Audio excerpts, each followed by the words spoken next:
আমার comment box পুরো ভরে গেছে অনেক অনেক ডাউটসে তোমাদের, যে দিদি কন্ট্রাকচুয়াল এমপ্লয়ি না পার্মানেন্ট এমপ্লয়ি, সিএইচওটা কী করতে হয়, সিএইচও জব রেসপন্সিবিলিটি, স্যালারি কত, ইনক্রিমেন্ট আছে কি না, এই সমস্ত ডাউটের আজকে আমি তোমাদেরকে ক্লিয়ার করব। তো প্রথমেই চলে আসি ফার্স্ট ডাউট, যে সিএইচও জবটা পার্মানেন্ট না কন্ট্রাকচুয়াল।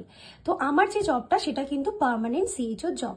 আমাদের সময় মানে 2022 সালে আমি কন্ট্রাকচুয়াল এমপ্লয়ি হিসেবে জয়েন করেছিলাম, সেখানে 1.5 থেকে 2 বছর কাজ করেছিলাম। তারপর পার্মানেন্টের ভ্যাকেন্সি বেরোয়, রিক্রুটমেন্ট হয় এবং আমি পার্মানেন্ট সিএইচও হিসাবে সিলেক্টেড হই এবং এখন আমি পার্মানেন্ট সিএইচও হিসাবে ওয়ার্ক করছি। তার মানে সিএইচও পার্মানেন্টও হয়, কন্ট্রাকচুয়ালও হয়। দ্বিতীয় ডাউট ছিল তোমাদের যে স্যালারি কত।